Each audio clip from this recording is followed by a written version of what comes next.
E dando sequência no nosso assunto sobre imposto de renda, a gente já falou sobre a obrigatoriedade da entrega, quem deve entregar o imposto de renda e o prazo, assim como as consequências de não entregar o imposto de renda.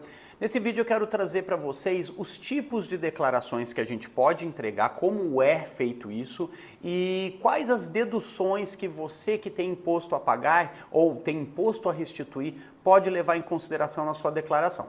Bom, a Receita Federal proporciona duas possibilidades de você, contribuinte, levar em consideração no seu imposto de renda, tá? Então tem a declaração simplificada e a declaração que você pode se utilizar de deduções legais. Bom, o que quer dizer a simplificada? A simplificada, o governo te dá a possibilidade de você não precisar escriturar essas despesas legais e ele te proporciona uma dedução, como se fosse uma despesa que você teve ao longo do ano. E isso pode representar 20% da sua receita oferida no ano de 2024, mas tem um limite, tá? Então, se você teve um rendimento muito alto, esses 20% talvez não compensem. E essa dedução é de R$ 16.754,34, ou seja, se esses 20% da sua receita oferida ultrapassar esse valor, a Receita só vai considerar esse limite, tá? Então pense bem antes. Agora, se você teve um rendimento menor, um rendimento em que os 20% seja superior ou abaixo dos 16.754, aí sim você pode levar em consideração fazendo a simplificada. Vários casos a gente aconselha fazendo a simplificada para não precisar realmente ficar lançando despesas desnecessárias, às vezes despesas que o próprio contribuinte não sabe onde estão esses documentos. Lembrando que as despesas têm que sempre estar acompanhadas de documentos, caso precise apresentar para a Receita Federal. Bom, agora a gente tem a declaração completa que a gente fala, que é por deduções legais. Quais são as deduções que a gente conhece e algumas que você tem que levar em consideração? A primeira é a mais conhecida, que é a despesa médica, tá? Então, tudo que você pagou como despesa médica, você pode levar na sua declaração e não tem limite, tá? O importante é que você tenha nota fiscal ou recibo de entrega, de recibo de pagamento dessas consultas médicas ou procedimentos. Procedimentos estéticos não entram, tá? É simplesmente procedimentos relacionados à saúde, tá bom? Então, sempre nota fiscal da empresa do seu médico ou da clínica que você fez algum procedimento. E se for pessoa física, médico ou profissional, isso vale para também fisioterapeutas, enfim, qualquer tipo de terapia que seja para questão de saúde, você também pode abater. Se for pessoa física, lembrando, o ano passado a Receita obriga que o profissional que te atendeu emita uma nota, um recibo de pessoa física através do site da Receita.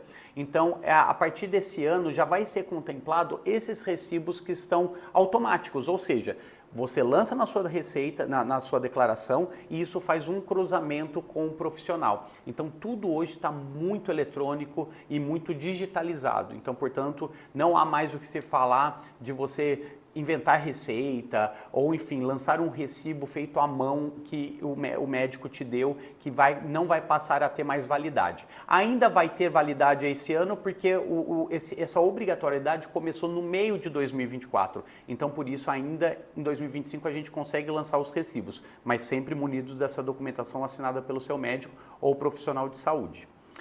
Um outro ponto que a gente usa muito para deduções legais é a questão de educação. Você pode se utilizar, assim como dos seus dependentes, você pode usar o gasto com educação, mas é um valor muito pequeno, é um valor que a Receita tem um limite de R$ 3.561,50.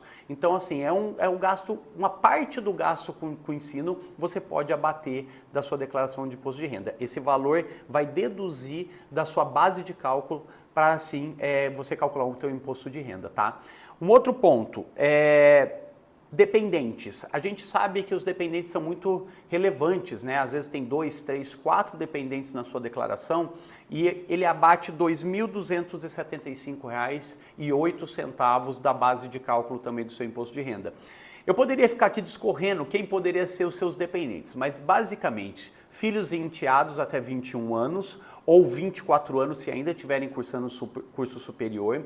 Você pode lançar, por exemplo, pai, avós, os ascendentes, né? Que aí no caso eles precisam realmente não ter renda o suficiente para declarar por si só o imposto de renda, que é aquele limite de R$ 30.888. Então, se ele tiver menos rendimento que isso, você pode colocá-lo como dependente, mas você precisa também adicionar o rendimento desses seus dependentes. Isso vale para filhos também. Caso ele faça um estágio ou tenha algum trabalho remunerado, você também precisa declarar o rendimento do dependente. E tome cuidado, porque às vezes você pode abater isso da sua declaração, mas ao mesmo tempo somar esse rendimento do seu dependente pode te jogar por uma alíquota maior, uma tributação maior, e às vezes não compensa você lançar esse dependente. Bom, nesse vídeo eu quis focar nos tipos de declarações e nos tipos de deduções legais que você pode lançar na sua declaração.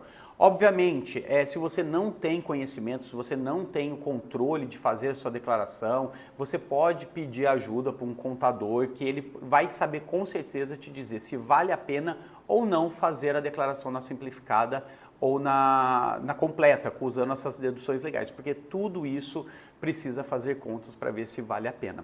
E se você gostou desse vídeo sobre imposto de renda, compartilhe com outras pessoas, compartilhe com seus amigos e te aguardo no próximo conteúdo.